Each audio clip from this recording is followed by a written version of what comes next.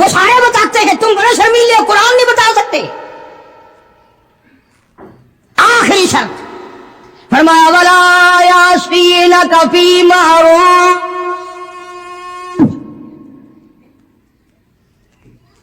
اخیر میں کھاتا اکٹھا کر دیا، جتنے بھی اسلام کے احکام ہیں ان سب پر عمل کرو گی۔ جب یہ پوری ہو جائیں گی، قرآن کا ربط دیکھو، پھر آیا حکم فَبَايِعْهُنَّ، میرے محبوب کریم صلی اللہ علیہ وسلم اب ان کو بیعت کرو، اب مرید بناؤ، یہ تیری مرید ہے، آپ ان کے پیر ہے۔ فَبَايِعْهُنَّ، سارے کہو نا سبحان اللہ۔ فرمایا بیعت بھی کر، ان کو اپنے مرید بھی بنا لے، اور وَاسْتَغْفِرْ لَهُنَّ، اللہ میرے محبوب کریم ان کے لیے جھولی پھیلا کر مجھ سے بخشش بھی مانگ دے۔ اس لیے جب تیری جھولی ہوگی میں ہوگی، یہ کا کام بن جائے گا۔ فرمایا فَبَايِعْهُنَّ، اب ان کو بیعت کرو، مرید بناؤ، وَاسْتَغْفِرْ لَهُنَّ اللہ، ان کے لیے مجھ سے معافی طلب کرو، استغفار کرو۔ میرے محبوب جھولی تیری ہوگی، عطا میری ہوگی، زبان تیری ہوگی، خزانہ میرا ہوگا، ان سب کا بھلا ہو جائے گا۔ ان اللہ غفور رحیم، میں خدا بخشنے والا ہوں، میں خدا رحیم ہوں، میں خدا کریم ہوں، میں ارحم الراحمین ہوں، میری ذات بخشنے والی ہے۔ آپ ان کے لیے معافی بھی طلب کریں اور آپ ان کو 6 شرطوں کا پابند بھی بنا دیں۔ جب مسلمان ان 6 چیزوں پہ عمل کرے گا اور صحیح معنوں میں ان 6 شرطوں کو پورا کرے گا، تب جا کر کے حقیقت میں پیری کا اور مریدی کا حق ادا ہوگا۔ اب اس بات کا ہمارے پاس کیا علاج ہے؟ رمضان سے پہلے کئی علاقوں میں پیر چلتے ہیں کہ روزے بخشوا لو۔ ہم نے سندھ میں کئی مرتبہ دیکھا کہ جی ہمارے پاس یہ گائے ہے، یہ لے جاؤ، تو پیر کو یوں کہتے ہوئے سنا کہ واہ، روزے 10 آدمیوں کی بخشوں، صرف گائے مل رہی ہے۔ روزے بخشتے پھرتے، خود اصل میں بخشے بخشائے تو ہیں، خود ہی نہیں رکھتے وہ۔ اس لیے جو نماز نہیں پڑھتا وہ پیر نہیں ہو سکتا، جو روزہ نہیں رکھتا وہ پیر نہیں ہو، وہ چمچین ہو سکتا ہے، پیر نہیں ہو سکتا۔ وہ داڑھی مڈاتا ہے، مچھیں مڈاتا ہے، بے پردہ عورتوں کو اپنے سامنے بٹھاتا ہے، اور نبی کو تو حکم ملا ہاتھ پہ ہاتھ نہ رکھنا، وہ پیر نہیں ہو سکتا، چمچین ہو سکتا ہے۔ وہ ایک دفعہ میں ایک خانقاہ پہ، ایک بزرگ کی خانقاہ پہ فاتحہ کے لیے گیا، جاتے ہم بھی ہیں، کوئی یہ اللہ والے بزرگ، ہم نے ان کو ٹھیکے پہ تھوڑی دے رکھے جو انہی کے ہو گئے۔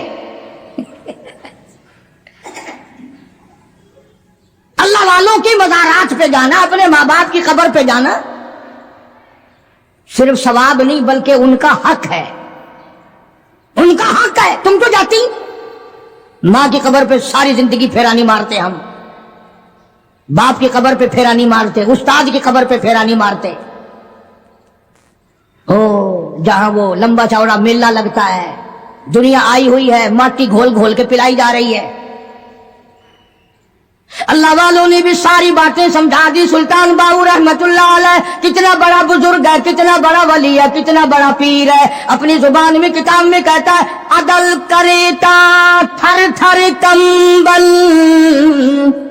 عدل کریتا تھر تھر کمبل، اونچیاں شانہ والے ہوں، فضل کریتا بخش جاول، میں جے مکالے ہوں۔ او مولا اگر عدل کیا تو میرے جیسوں کا کیا بنے گا، فضل کیا تو میرے جیسوں کی بھی نجات ہو جائے گی۔ بزرگ ہیں بابا فرید الدین رحمت اللہ علیہ فرماتے ہیں اٹھ فرید جھاڑو دے وچ مسجد، تو جھاڑو نہ دیوائے متا کوئی تو مسجد دا خادم نہ سمجھ ونجے۔ ہاں کہتا ہے اٹھ فرید جھاڑو دے وچ مسجد، تو ستا رب جاگ دائی تیری ڈاڈے نال پرید۔ وہ ہر وقت جاگتا ہے، کام کر، خدمت کر، مخلوق خدا کی، دربار الہی کی عظمت کر۔